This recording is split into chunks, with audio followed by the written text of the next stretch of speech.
SPD. Ada tambahan mungkin Pak Sek supaya sebentar orang evaluasi di tingkat kota-kota Wagu sudah tidak banyak perubahan karena RKPD ini kan sebentar dijabarkan melalui PBD. Sehingga sebagaimana penyampaian kemarin evaluasi RPJMD kota-kota Wagu ada beberapa PD yang masih nilai merah yang pasti itu yang menjadi prioritas evaluasi dari tim pemerintah Kota Wagu. Pertama tadi terkait dengan pelatihan dari segi olahraga yang baru-baru kan dari Dispora pelatih sepak bola. Tapi kemarin dipaparkan oleh Pak Sekda, Pak Kepala Bapeda, pelatihan masih di bawah 50%, artinya masih merah. Sehingga mungkin nanti koordinasi dengan Dispora, pelatihan di bidang apa yang perlu dimasukkan. Biar dia sinkron dengan RPJMD Kota-Kota Wagu. Karena memang prioritas dari wali kota itu semua nilai merah karena sudah masuk dari tahun ke-6 wali kota. Jadi nanti tanya kalau bidang apa yang boleh orang kasih masuk, jangan orang sembarang kasih masuk, pasti kalau sudah di atas kalau orang ganti, mesti ini prioritas. Yang kedua terkait juga dengan pendidikan, kemarin juga yang ditayangkan itu PAUD masih di bawah, jadi mungkin ada peningkatan kapasitas guru-guru PAUD atau pemberian bantuan untuk sarana alat-alat edukasi atau AP dalam. Itu menyanan juga menyanan. Terkait dengan sarana prasarana di PAUD supaya dia akan tadi meningkatkan menghilangkan nilai merah ketua dinas yang kemarin yang menjadi prioritas ya dinas pendidikan. Itu mungkin ada beberapa nanti yang mesti dinas lain kalau kecamatan sudah tercapai 4 kecamatan. Itu yang pertama. Jadi usahakan harus berkoordinasi dengan prioritas pembangunan di tingkat kota-kota Wagu. Simbamu nanti evaluasi kita menjadi menjadi kamu ini akomodir naik kok termasuk kalau dana desa mungkin nanti minta, tapi kalau secara gambaran kita tahu bahwa prioritas penggunaan dana desa itu di bab 2 Permendes tahun 2000 nomor 8 tahun 2002 itu ada di bab 2 itu ada 3. Pertama nyangkut prioritas SDGs tadi sudah masuk. Kemudian yang kedua menyangkut pemulihan ekonomi. Ya, kalau pemulihan ekonomi kan nanti akan dijabarkan termasuk tadi BUMDes ada, itu harus masuk itu penyertaan modal, kemudian peningkatan dan seterusnya itu memang prioritas 2023 itu bulan ya. Kemudian yang ketiga bagian itu menyangkut termasuk yang prioritas menjadi kewenangan desa. Lihat lagi di situ apa yang menjadi kewenangan desa sesuai dengan Perdes yang sudah disepakati. Apa-apa di situ. Kemudian yang terakhir menyangkut mitigasi bencana sudah juga masuk tadi. Nanti akan dijabarkan karena dari kewenangan desa kan termasuk di situ ada stunting, kemudian masyarakat ekstrim ya. Apalagi baru sementara ada pendataan untuk masyarakat miskin ekstrim itu prioritas tahun depan. Makanya mesti dilihat lagi itu masukkan itu. Apakah dalam bentuk bantuan untuk rumah untuk yang masyarakat ekstrim atau seperti apa, nanti akan senantiasa berkoordinasi dengan tim penanti. Saya kira itu tinggal tambahan-tambahan Pak Sek. Sudah paripurna tadi mungkin tambahkan tadi item kegiatan maupun sub-kegiatan yang masuk dalam bidang-bidang yang telah dipaparkan tadi. Barangkali itu Pak Sek Purwanto. Baik, terima kasih Pak Sekam atas arahan dan tambahan-tambahannya. Jadi sekali lagi tidak ada koreksi nih Pak Sekam, cuma tambahan-tambahan. Jadi belum kami butuhkan untuk tanggapan dari Pak Sek. Selanjutnya kami serahkan kepada Ibu Intan untuk kesesuaian dengan program-program prioritas dari pemerintah pusat ke desa. Apakah dengan melihat RKPDes yang dipaparkan oleh ketua tim tadi, apakah memang sudah sesuai atau bagaimana, dan minta saran-sarannya. pada Ibu Intan, disilakan. Itu apa ini dia? Baik, terima kasih atas kesempatan. Bismillahirrahmanirrahim. Assalamualaikum warahmatullahi wabarakatuh. Yang kami hormati Camat Kota Bagus Selatan yang diwakili oleh Pak Sekretaris Kecamatan, yang kami hormati Pak Kasih PMD Kecamatan Kota Bagus Selatan, yang kami hormati Sang Adi Poewa Besar 2, yang kami hormati Ketua BPD, Wakil Ketua BPD, Sekretaris BPD dan anggota, yang kami hormati Sekdes bersama dengan perangkat desa, yang kami hormati Ketua Tim Penyusun, anggota tim penyusun yang hadir pada siang hari ini. Langsung saja terkait dengan hasil evaluasi kita terkait dengan RKPD tahun anggaran 2023 di Desa Poewa Besar 2. Memang secara umum kegiatan-kegiatannya nanti akan kita sinkronkan lagi dengan prioritas penggunaan dana desa tahun anggaran 2023, di mana beberapa waktu yang lalu sudah keluar Peraturan Menteri Desa nomor 8 tahun 2022 tentang prioritas penggunaan dana desa tahun anggaran 2023. Nanti setelah ini kita masuk ke tahapan selanjutnya, yaitu penyusunan rancangan APBD tahun anggaran 2023. Nanti kita sinkronkan ulang dengan Permendes nomor 8 tahun 2022 tentang prioritas penggunaan dana desa. Kami minta waktu sedikit, kurang lebih 10 menit untuk menyampaikan prioritas penggunaan dana desa tahun anggaran 2023 Permendes nomor 8, di mana di tahun ini ada 3 prioritas kegiatan dana desa yang bisa kita laksanakan. Yang pertama sama dengan yang disebutkan oleh Pak Sekcam tadi. Yang pertama adalah pemulihan ekonomi nasional sesuai dengan kewenangan desa. Kemudian yang kedua, program prioritas nasional sesuai kewenangan desa. Kemudian yang ketiga, mitigasi dan penanganan bencana alam dan non alam sesuai kewenangan desa. Yang pertama, pemulihan ekonomi nasional sesuai dengan kewenangan desa itu terdiri dari 3. Yang pertama, kegiatan pendirian pengembangan BUMDes atau BUMDes bersama. Kemudian yang kedua, pengembangan usaha ekonomi produktif yang diutamakan dikelola oleh BUMDes. Kemudian yang ketiga, pengembangan desa wisata. Nah, untuk kegiatan yang pertama, pendirian pengembangan BUMDes atau peningkatan kapasitas pengelolaan BUMDes, yang pertama itu contoh-contoh kegiatan, yaitu yang pertama pendirian BUMDes, penyertaan modal BUMDes, kemudian pengembangan usaha unit usaha sesuai yang sudah dilaksanakan oleh BUMDes sebelumnya.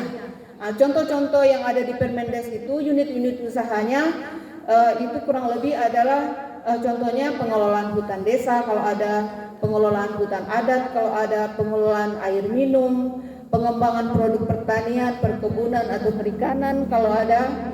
Kemudian pengembangan produk perikanan ini cocoknya mungkin di daerah pesisir pantai itu, di situ di Permendes itu disebutkan unit usaha perikanan berupa pembenihan, pengasapan, penggaraman, kemudian perebusan dan lain-lain. Itu kita sesuaikan dengan keadaan yang ada di desa. Kemudian pengembangan pemasaran produk dan distribusi produk, kemudian pengelolaan sampah. Kalau ada unit-unit usaha lain yang ada di desa itu bisa ditambahkan. Nanti disepakati di desa apa unit-unit usaha lain yang tidak tercantum di Permendes nomor 8. Kemudian yang kedua adalah pengembangan usaha web atau ekonomi produktif yang diutamakan yang dikelola oleh BUMDes.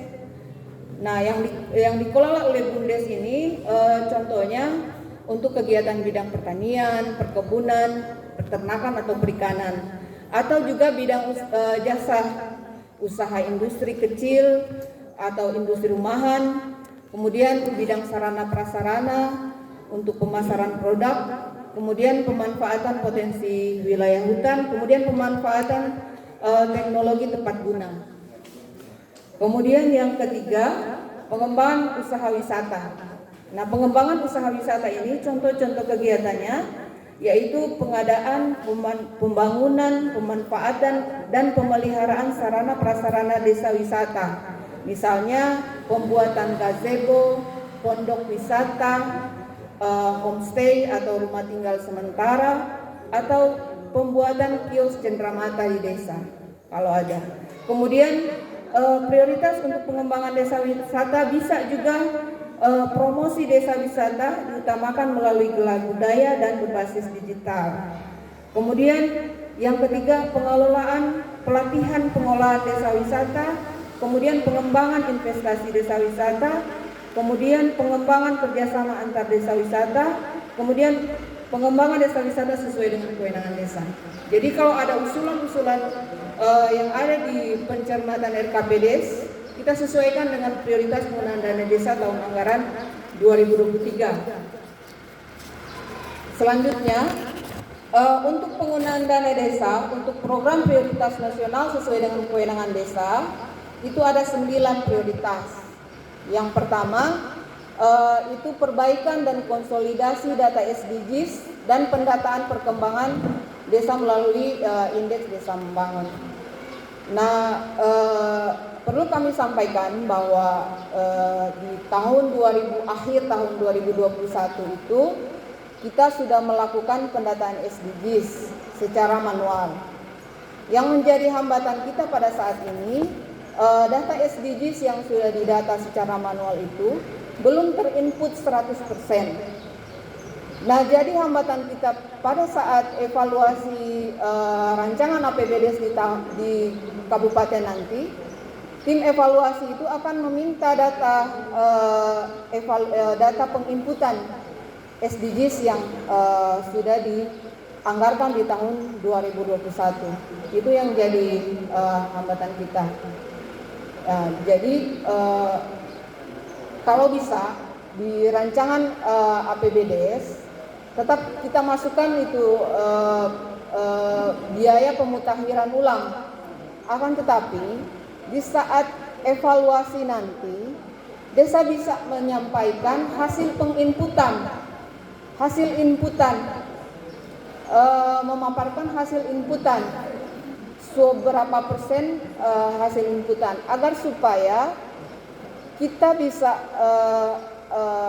menyampaikan anggaran ulang untuk perbaikan data konsolidasi SDGs. Bagaimana kita mau anggarkan ini data pemutakhiran dan perbaikan data SDGs, sedangkan data yang SDGs manual itu belum terinput. Itu yang jadi hambatan kita. Itu. Nanti itu di tim kabupaten itu akan dipertanyakan data SDGs tahun sebelumnya.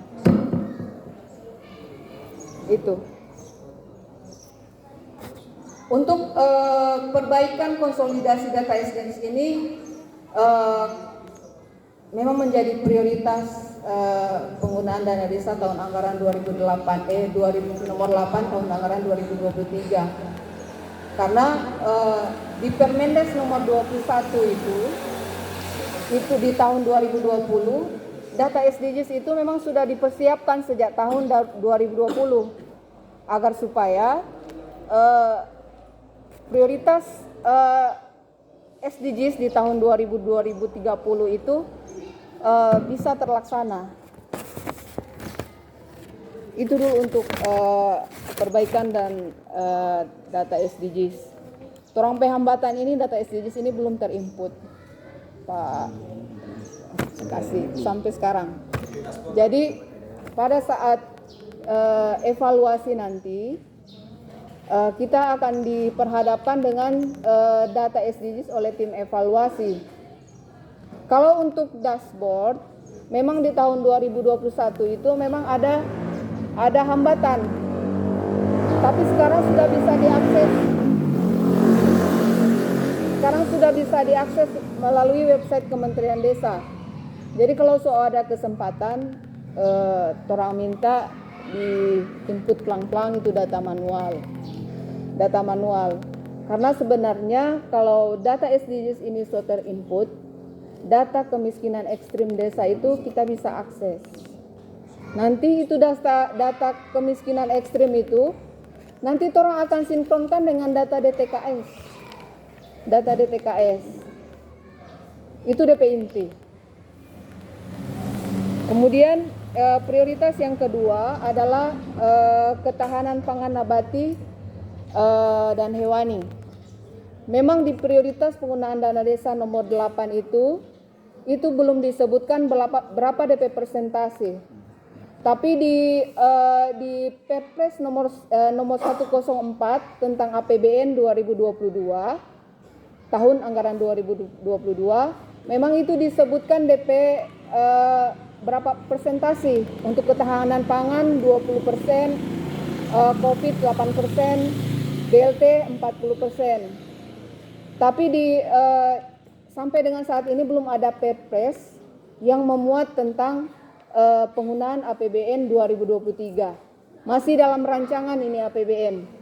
Terakhir saya lihat di APBN itu yang mengatur persentase itu cuma 3% operasional pemerintah desa. Yang lainnya adalah pemulihan ekonomi dan penghapusan kemiskinan ekstrim. Kemiskinan ekstrim. Mungkin di akhir Desember nanti, karena tahun lalu keluar Perpres itu pada tanggal 16 Desember bersamaan dengan PMK, Peraturan Menteri Keuangan tentang pengelolaan dana desa tahun anggaran 2023 atau tahun selanjutnya.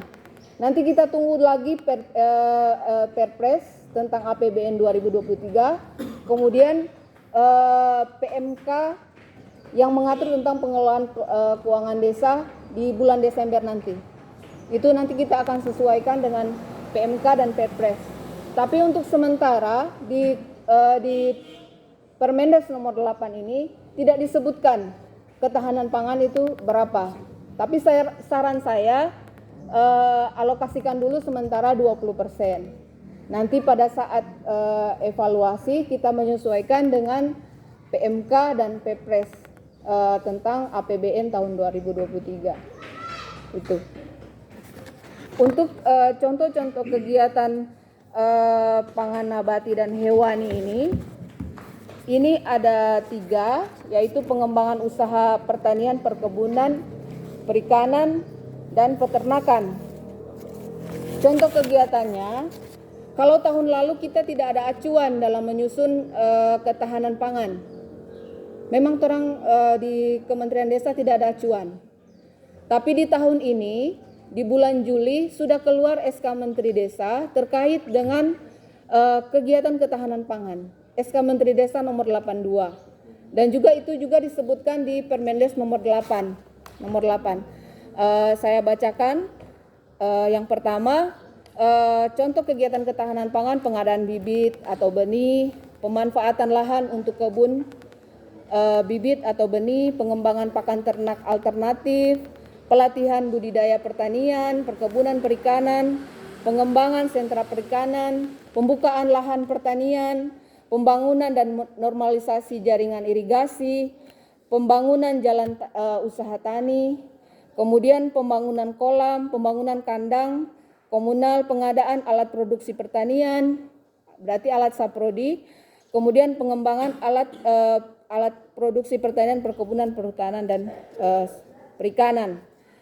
Kemudian untuk kegiatan ketahanan pangan di bidang lumbung pangan desa, kita bisa membangun pembangunan lumbung pangan desa. Kalau Pak Torang di sini itu biasa lumbung pangan itu ada di sawah, kalau tidak salah.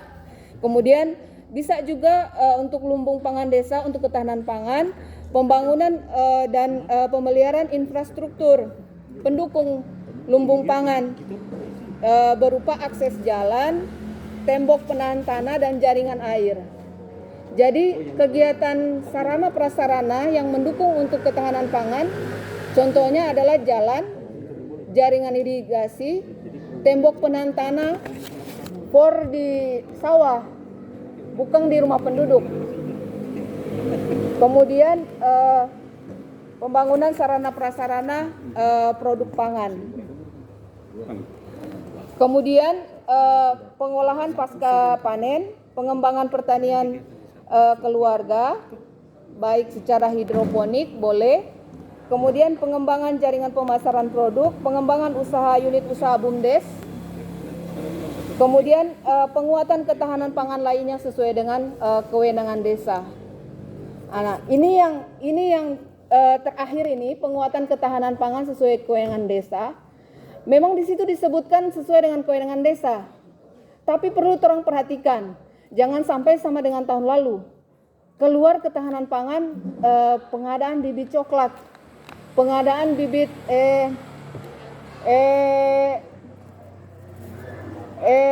itu pohon itu, aduh saya lupa itu. Itu perlu diperhatikan agar supaya masih bersesuaian dengan ketahanan pangan. Ketahanan pangan. Ini ketahanan pangan ini yang setahu kita, ini dalam dalam 1 tahun ini ada DP hasil. Jangan nanti orang mau tunggu nanti berapa tahun. Karena prioritas penggunaan dana desa itu untuk ketahanan pangan yang orang boleh gunakan dalam waktu dekat, 6 bulan lah, atau dalam 1 tahun itu so menampakkan itu hasil dan sesuai dengan prioritas penggunaan dana desa. Memang itu tahun ini orang memang tidak ada acuan tentang ketahanan pangan. Tapi di tahun 2023 orang perbaiki ulang ini ketahanan pangan. Memang di desa Poewa Besar 2 memang tidak ada. Tapi di desa lain jelas pasti ada. Ya, ada. Dan itu jadi sorotan Kementerian Desa bahwa keluar kegiatan ketahanan pangan tidak sesuai dengan apa yang diharapkan oleh kementerian. Sedangkan dana yang dikeluarkan kementerian makin hari itu makin terbatas. Tahun ini saja pagu indikatif untuk Poewa Besar 2 itu sebesar 723 juta. Jadi kalau bisa kita alokasikan ini ketahanan pangan sesuai dengan prioritas, sesuai dengan SK Menteri Desa nomor 82. Memang orang belum bisa menjelaskan secara rinci, tapi kita bisa mau belajar sama-sama apa itu kegiatan ketahanan pangan yang sesuai. Kemudian sama dengan tahun ini, ada salah satu desa yang sudah berusaha untuk melakukan kegiatan ketahanan pangan dengan cara penanaman labu madu. Ya, ini bisa dengan pola padat karya tunai. Jadi orang bisa, kalau misalnya ada lahan kosong di desa atau pekarangan milik warga yang kosong, orang bisa gunakan untuk penanaman bibit apa yang begitu di lahan. Kita rasa ini Bapak Ibu tim penyusun yang paling tahu terkait dengan pemanfaatan lahan kosong atau penanaman bibit untuk ketahanan pangan di desa. Kalau memungkinkan kita pakai ketahanan pangan dengan pola PKTD, padat karya tunai, bisa. Misalnya di desa itu ada tanah kosong milik desa atau milik warga yang dorang kasih pinjam. Karena dana desa ini tidak bisa untuk sewa lahan. Jadi orang bisa manfaatkan itu lahan kosong, misalnya mau tanam kacang, mau tanam milu atau sejenisnya kalau ada lahan kosong. Nah, di situ orang bisa alokasikan PKTD 50%. HOK 50% yang pertama untuk penanaman, pemeliharaan sampai dengan panen. Sampai dia dapat 50% padat karya tunai. Tapi kenyataannya memang di Kota Mobagu kita sesuaikan juga dengan kondisi yang ada. Yang tidak ada lahan milik desa atau milik warga yang bersedia. Makanya desa memberikan kegiatan ketahanan pangan berupa pemberian bibit. Juga tidak apa-apa. Tapi masih yang sama dengan kita bilang tadi, bibit yang masuk yang tepat sasaran Bibit yang misalnya bibit milu kan mau tanam kalau tidak salah 6 bulan atau 4 bulan. Itu sudah hasil. Masing-masing masyarakat yang terima bibit itu kalau tanam bagus berarti dalam 1 tahun dia sudah bisa menikmati DP hasil. Atau pemberian benih ikan. Biasa kalau di Poyowa bersatu banyak ini benih ikan. Berarti dalam 1 tahun itu masyarakat yang terima ini bibit ini dia sudah dapat menerima. Tapi jangan sampai sama dengan tahun ini muncul kegiatan-kegiatan di luar dari ketahanan pangan. Yang orang mau tunggu nanti mau bertahun-tahun. Sedangkan ini penghapusan kemiskinan ekstrim ini so mendesak di tahun depan. Itu tambahan dari kami terkait dengan kegiatan ketahanan pangan. Kemudian yang ketiga, program prioritas nasional yang ketiga adalah pencegahan dan penanganan stunting. Nah, itu biasa-biasa kita laksanakan untuk untuk pencegahan stunting. Ini dari beberapa tahun terakhir ini contoh-contoh kegiatannya itu sudah jelas. Itu selain dengan pemberian makanan tambahan, kita bisa melakukan pengadaan tikar pentumbuhan kalau belum ada, penyediaan air bersih atau sanitasi bagi balita dan ibu hamil, kemudian pendidikan pengasuhan anak, pendayagunaan lahan perkarangan keluarga untuk makanan sehat, peningkatan kapasitas kader boleh, kemudian pemberian insentif untuk kader, kemudian kegiatan pencegahan penurunan stunting lainnya. Nanti ini bisa orang koordinasikan dengan dinas kesehatan atau puskesmas terdekat, apa-apa yang bisa orang prioritaskan untuk pencegahan penanganan stunting. Kemudian yang selanjutnya adalah peningkatan kualitas sumber daya manusia warga desa. Ini yang pertama berbeda dengan prioritas penggunaan dana desa tahun ini, Permendes nomor 11. Ada yang berbeda di prioritas tahun ini. Yang pertama, kita mengadakan pembangunan atau pengembangan atau pemeliharaan taman bacaan desa. Kalau ada usulan begitu. Kemudian pengadaan pembangunan pemeliharaan sarana prasarana pendidikan anak usia dini, termasuk buku, peralatan belajar dan wahana permainan. Jadi orang boleh ajukan wahana permainan anak untuk PAUD dan TK.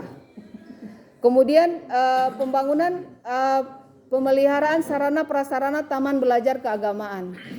Kemudian pengadaan pembangunan pemeliharaan sarana prasarana olahraga, adat dan budaya. Jadi kegiatan sarana prasarana olahraga bisa masuk di prioritas penggunaan dana desa. Tentunya kita sesuaikan untuk kegiatan sarana prasarana olahraga yang dimaksud. Kemudian bantuan insentif untuk pengajar pendidikan anak PAUD. Ini sudah biasa ada di APBD sebelumnya. Kemudian bantuan operasional penyelenggaraan perpustakaan, PAUD dan taman belajar. Ini memang sudah biasa dilakukan di APBD tahun-tahun sebelumnya. Bantuan operasional itu mungkin yang paling banyak itu berupa listrik kalau tidak salah, bantuan pembayaran listrik untuk PAUD kalau tidak salah baca kita. Kemudian kalau ada kegiatan peningkatan kualitas lainnya sesuai dengan kewenangan desa. Sesuai kewenangan desa ini kita perlu cermati yang bersesuaian dengan item-item yang disebutkan tadi. Jangan keluar dari yang ada. Kemudian prioritas yang kelima yaitu peningkatan keterlibatan masyarakat secara menyeluruh dalam pembangunan dan pemberdayaan masyarakat desa. Ini contoh-contohnya ini nanti disesuaikan dengan keadaan desa yang ada. Karena ini kebanyakan ini penguatan penyelenggaraan forum, pemberian bantuan hukum, penguatan nilai keagamaan, pendataan penduduk rentan, pelatihan sosialisasi kepada kelompok marginal. Kalau orang di Kota Bagu tidak ada kelompok marginal, tapi untuk kelompok warga lanjut usia yang kurang mampu atau warga difabel atau kelompok rentan lainnya yang belum teridentifikasi mungkin ada. Nanti disesuaikan dengan usulan RKP yang ada di tahun 2023. Kemudian perluasan akses kesehatan sesuai kewenangan desa, itu ada misalnya kegiatan optimalisasi program jaminan kesehatan, yaitu sosialisasi, advokasi, kemudian optimalisasi kesehatan nasional melalui program jaminan kesehatan. Kemudian juga ada kita bisa lakukan kampanye atau promosi perilaku hidup bersih, pencegahan penyakit menular, kemudian penyediaan media komunikasi, pemberian bantuan makanan tambahan bagi pasien menular, kemudian pelatihan kader kesehatan sesuai dengan kewenangan desa. Jadi tadi kalau tidak salah dengar tadi ada kegiatan di RKP terkait dengan masyarakat yang punya penyakit kronis. Nah, ini di prioritas penggunaan dana desa tahun anggaran 2023 dimungkinkan untuk pemberian bantuan makanan tambahan bagi pasien penyakit menular atau penyakit lainnya. Kalau untuk pemberian obat itu nanti orang konsultasikan dengan lagi karena ini tidak disebutkan di Permendes. Kemudian di situ ada pencegahan narkoba. Nanti orang sesuaikan kalau di desa ada indikasi begitu atau enggak, tapi kalau enggak ya orang abaikan. Kemudian bantuan operasional untuk tenaga medis yang belum ada akses, berarti belum terdanai oleh pemerintah kota atau pemerintah pusat atau dana desa. Kemudian prioritas nasional yang ketujuh adalah dana operasional pemerintah desa paling banyak atau maksimal 3%. Berarti kurang dari 3% boleh, tapi tidak bisa melebihi dari 3%. Yang pertama adalah biaya koordinasi, yang kedua biaya penanggulangan kerawanan sosial, kemudian yang ketiga biaya kegiatan khusus lainnya. Kalau untuk kegiatan koordinasi, bisa untuk membiayai kegiatan koordinasi yang dilakukan bersama dengan pemerintah pusat, Pemda, pemerintah desa lain, masyarakat atau kelompok masyarakat dalam rangka kerjasama misalnya. Kemudian untuk biaya penanggulangan kerawanan sosial bisa untuk di 3% itu bisa untuk penanggulangan kerawanan sosial bagi masyarakat yang terkena musibah. Kemudian keterbatasan dana, kemudian ada konflik sosial, kemudian ada bencana yang menimpa warga desa. Nah, bencana yang dimaksud itu kalau nanti dicermati ulang, biasanya kalau orang di kota yang bencana yang biasa itu kebakaran. Itu. Kemudian kegiatan khusus lainnya yaitu kegiatan promosi, kegiatan protokoler, pemberian untuk masyarakat yang berprestasi, kegiatan olahraga, seni, budaya. Biasa orang di rancangan APBDes itu di bidang pembinaan. Tapi di sini di operasional 3% itu dimungkinkan untuk kegiatan olahraga. Kemudian pemberian apresiasi kepada masyarakat atau orang atau individu yang membantu tugas pemerintah. Nah, itu di luar dari biaya koordinasi dan di luar dari biaya penanggulangan kerawanan sosial. Itu gambaran terkait dengan penggunaan operasional 3%. Jadi kalau pagu indikatif tahun ini 723, berarti sekitar kurang lebih 21 juta untuk 3% dimaksud. Kemudian yang ke-8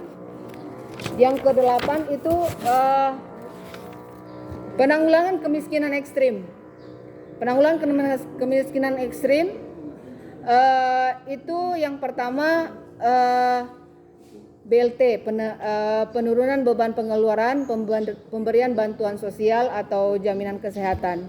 Kemudian peningkatan pendapatan masyarakat melalui pemberdayaan usaha mikro kecil menengah dan penyediaan akses pekerjaan. Kemudian penyediaan lapangan pekerjaan melalui padat karya tunai. Tadi yang dimaksud tuh padat karya tunai tadi. Tapi untuk kegiatan sarana prasarana yang bukan padat karya tunai yang pertanian, perkebunan tadi atau perikanan, itu DP analisa disesuaikan dengan analisa yang ada. Tidak perlu dipaksakan mesti 50%. Itu. Kemudian meminimalkan kantong wilayah kemiskinan dengan mendekatkan akses layanan dasar. Jadi kalau ini data SDGs ini so terinput sebenarnya, kalau ada usulan di RKP misalnya pembangunan jalan, paving, atau pembangunan jembatan desa, itu bisa kita sinkronkan dengan data SDGs, di mana penduduk yang masuk di kategori miskin ekstrim yang ada di data SDGs itu, disitulah kita buat jalan akses, jalan paving atau jembatan penghubung. Itu. Kemudian bantuan perbaikan atau rehabilitasi RTLH. Jadi ada yang baru di Permendes nomor 8. Kalau ada usulan kegiatan di pencermatan RKP tahun anggaran 2023 muncul kegiatan perbaikan rumah layak huni bagi masyarakat miskin, bisa untuk digunakan dengan dana desa. Tapi ada syaratnya, itu di Permendes itu disebutkan pemberian bantuan dalam bentuk material atau bahan bangunan paling banyak 10 juta, paling maksimal 10 juta. Kita rasa kalau misalnya kita perlu upah, orang bisa pakai ADD. Kalau misalnya dirasa mesti perlu HOK, kan dana desa DP material, DP bahan bangunan. Berarti kalau dana desa tidak bisa untuk bayar upah, kita boleh ambil dari sumber lain, ADD atau bagi hasil. Itu supaya ini kegiatan optimal. Biasanya kan di RTLH itu di tahun-tahun sebelumnya itu so dengan upah. Tapi di Permendes itu cuma dibatasi pemberian bahan atau material. Nah, orang boleh siasati dengan sumber dana lain untuk upah. Itu. Kemudian untuk BLT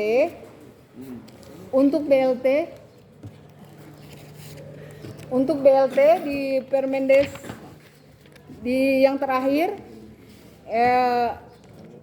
prioritas kegiatan dana desa untuk BLT di situ disebutkan paling maksimal 25%. Jadi untuk kriterianya